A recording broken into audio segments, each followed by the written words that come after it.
Në festën e 1 qershorit në Durrës do të lëshoheshin 2000 copë tullumbace nga sheshi Liria. Fëmijët festuan si gjithnjë me këngë valle, piktura, lojra në kopshte dhe shkolla, por tek sheshit nuk pati tullumbace, as klon, DJ, animator dhe as pem 2D, vetëm disa zbukurime të vjetra. Tullumbacet dhe dekorët kushtojnë një pak, por 54 milion lek dhe i shfryu korrupsioni para festës. Kjo është tabela me shpenzimet që do të bëheshin për 1 qershor. Bashkë me një baner të madh, 40 element dekorues do të zbukuronin sheshin Liria më 1 qershor 2026. Do të kishte edhe instalacione në formë origami, ndërsa tullumbacet e loguara të mbushura me helium, në vend që të gëzonin fëmijët, përfunduan në gjyqin për tenderin e Bashkisë Durrës. Nëse do ta dinit, pyetja e mbushur me zemërim e fëmijëve do të ishte: kush i mori tullumbacet? Personazhet janë Alion Hysko, drejtori ndërmarrës së rrugëve në Bashkinë Durrës, Fiored Skuro, nënkryetari KPP, Anila Malaj dhe Gjergji Mersini, antar të KPP. Sigurisht që festa u zhvillua. Në Durrës është bërë traditë që pas ditën e 1 qershorit fëmijët mblidhen në këtë shesh. Aktivitetet zhvillohen me fondet e bashkisë, por edhe të donatorëve dhe kompanive private. Në këtë rëmuj të festës përfiton Alion Hysko.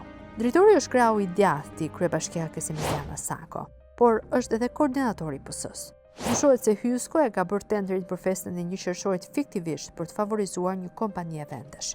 Plani u prish, pasi njëri nga pjesëmarrësit në tender i pakënaqur, separat po shkojnë në duar të tjera, ka denoncuar në KPP dhe ka kërkuar anullimin e pazarit. Në datën 5 maj 2026 është publikuar në sistemin e prokurimeve elektronike procedura e prokurimit me objekt blerje, dekorime, furnizim dhe vendosje për festat e 1 qershorit, zbukurime dhe shërbime argëtimi, kampionati botëror i futbollit, flamuj kombëtar, tetori roz, si dhe festat të ngjashme lokale me fond limit 53 milion e 920 pa të vëshë.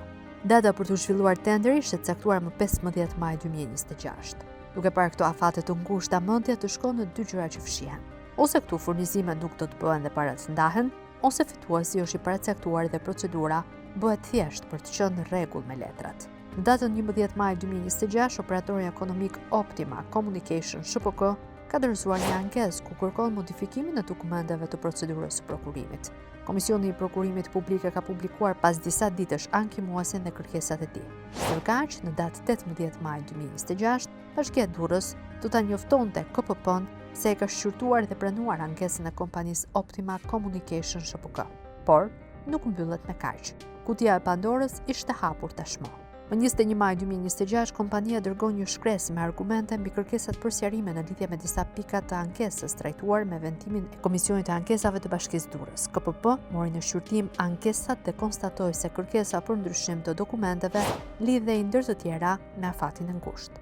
Sot në datë 11 maj 2026, Bashkia e Durrës ka publikuar një shtojcë me ndryshime të kritereve, ka përcaktuar datën e re të zhvillimit të procedurës 22 maj 2026. Grupi i parë prej 8 produktesh janë të destinuar për festën e 1 qershorit, përshkruan rrethanat ankimuese.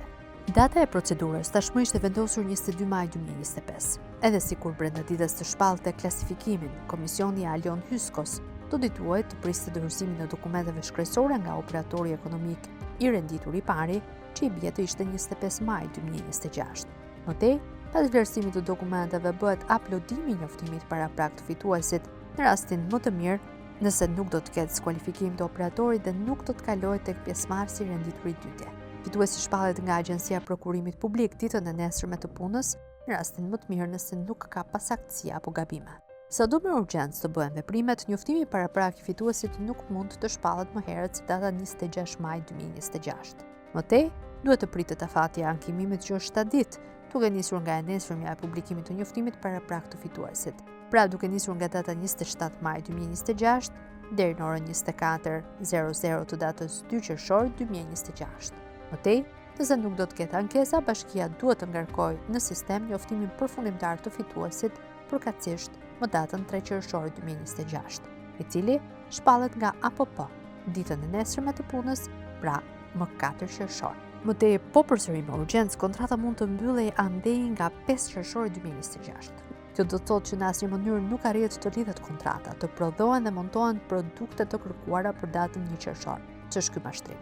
Mundet që përfituesi i këtij projekti ka pasur gati të gjitha furnizimet dhe letrat bëhet më pas në rastin më të mirë.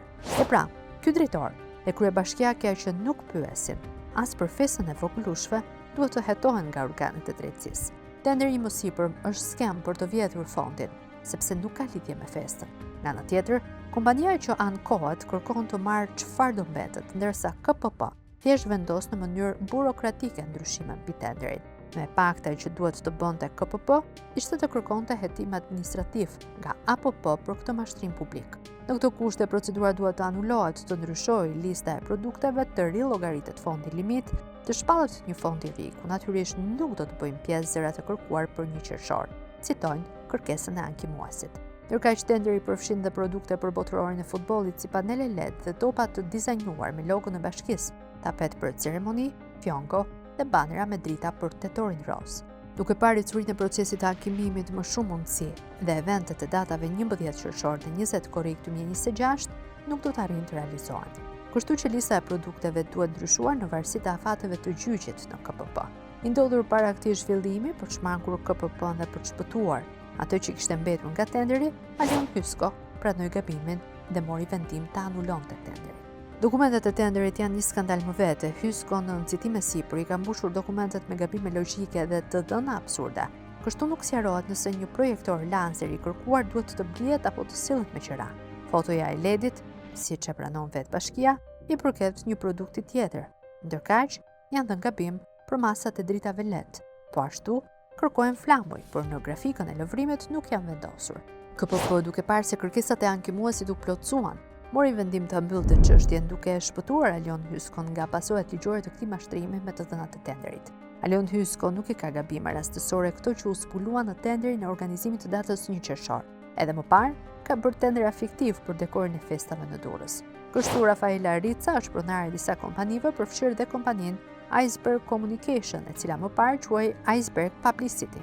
Kjo kompani ka përfituar favorizime nga Bashkia e Durrësit, sidomos me ndërmarrjen e rrugëve që drejtohen nga Alion Hysko.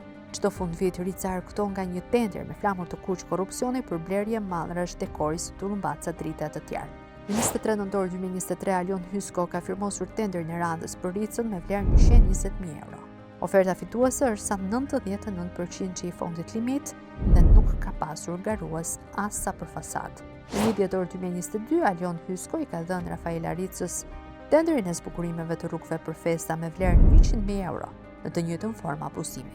Për këtë projekt ka regjistruar ofertën e saj vetëm kompania Iceberg Communication. Kryebashkiakja Sako nuk ka vënuar shumë dhe pa konkurrencë fare ja ka xhiruar lekët Ricës. Kështu, Open Data Ulbeja e ka listuar të tendrat me red flag për shkak të riskut të lartë të shpërdorimit të fondit. Më 9 nëntor 2021, Rica mori pagar tenderin për blerje dekori me vlerë 81 milion lek. Gati sa fondi limit, vetë tenderi ka qenë një dekor për Ricën, e cila më pas shfaqet në udhëtime luksoze, vende eksotike si dhe ekspozohet në drekat e darka, pa munguar edhe në festa speciale.